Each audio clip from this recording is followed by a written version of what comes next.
okubeera mu byenjigiriza erina okusomulaka ku by'obulimi, kubanga abantu ebitundu 7 gwe mulimo gwe baliko, ndowooza n'ebyobulunzi. Era bwe tuba twagala okufuna amakolero tugafune nga tutandikidde mu bulimi. Bw'olima emmwanyi n'osunsula, okusunsula ekyo kyuma, ago si makolero. N'okola kaawa, kati ate ojja kukolayo ekkolero erikola ebipakiti, ago si makolero. Naye ng'otandikidde ku kintu ky'olinamu enkizo. Tulina enkizo ku bulimi. Era ensi nnyingi bwe ziba zaagala okukulaakulana zeeyambisa ekintu kye zirinamu enkizo. Nze ndowooza nti ebyobulimi byandibadde byabuwaze kuva ku siniya ng'eyokuna. Ekyokubiri kibadde ku lulimi. Ebyenjigiriza byaffe biteekwa okusoomulaka ku nnimi zaffe ennansi. Abaana bayiga Oluganda okumalako primary, ndowooza ne siniya ngaawo okumpi yakuna.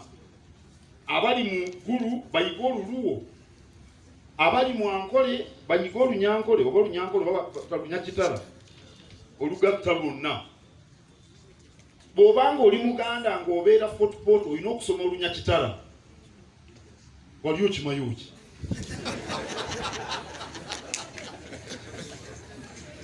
Bw'oba obeera mu ggulu genda oyiga Oluluwo. Ate ennimi kyabugagga.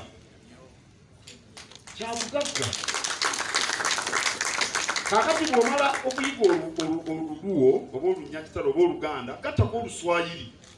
Nakyo kirungi. Era gavumenti bw'eneereeta ebyokusomesa Oluswayiri neefaanana ng'efeebya ennimi zaffe ennansi, tetujja kuluyiga. Kuba lufaanana ng'olw'obuwaza abantu beebuuza lwaki batukaka. Ate Oluganda tebalufaako. Oba kale Olunyakitala oba Oluluwo. Naye batukako Oluswayiri, olulimi oluva ebweru.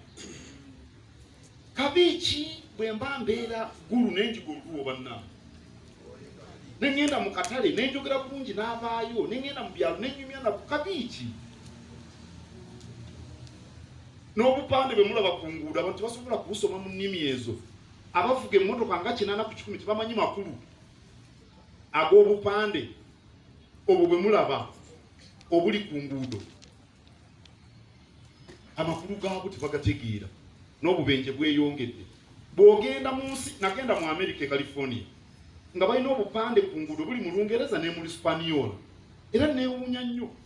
Mu America Spanish eri ku bupande ne mu supermarket.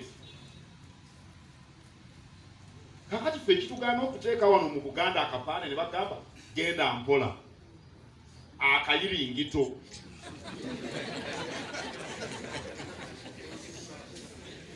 Obugulumugulumu. Edda emakerere waali obupande bwabanga ennimi 3. Beware of harms, chunga binundunundu, weegendereza obugulumugulumu. Bwabanga ye makerere kubanga nze nabeeranga mwana muto.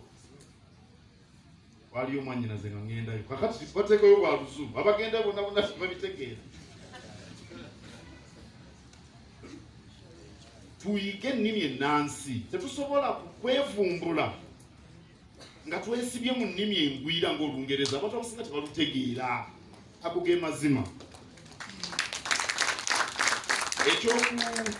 Ekyokusatu kyakusomesa tekinologiya, ICT. Ensi gye tulimu bannange, abaana mu primary ne mu senior balina okusoma ebya tekinologiya. Ensi kakati oba nayo mu ngalo. Kati byenjogera wano, waliwo ono omuwala mumulaba ono ayambadde sikaati blouse enzirugavu, oyo akola mu bya ICT mu CBS. Kati byenjogera babiraba mu America ku ssaawa eno. Akati ffe omwana owaffe kirungi okuyiga okukola akapiira ak'ebyayi, naye ayige ne tekinologiya nga kyabuwaze primary yonna ne senior. Ekyokuna kya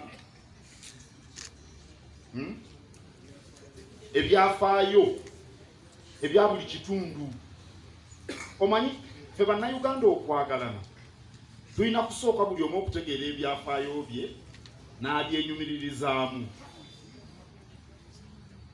bw'obanga oli Karamojja n'otegeera ebyafaayo bya Karamojja n'obitegeera bulungi, tojja kufaayo nga bakugambye ebya Buganda.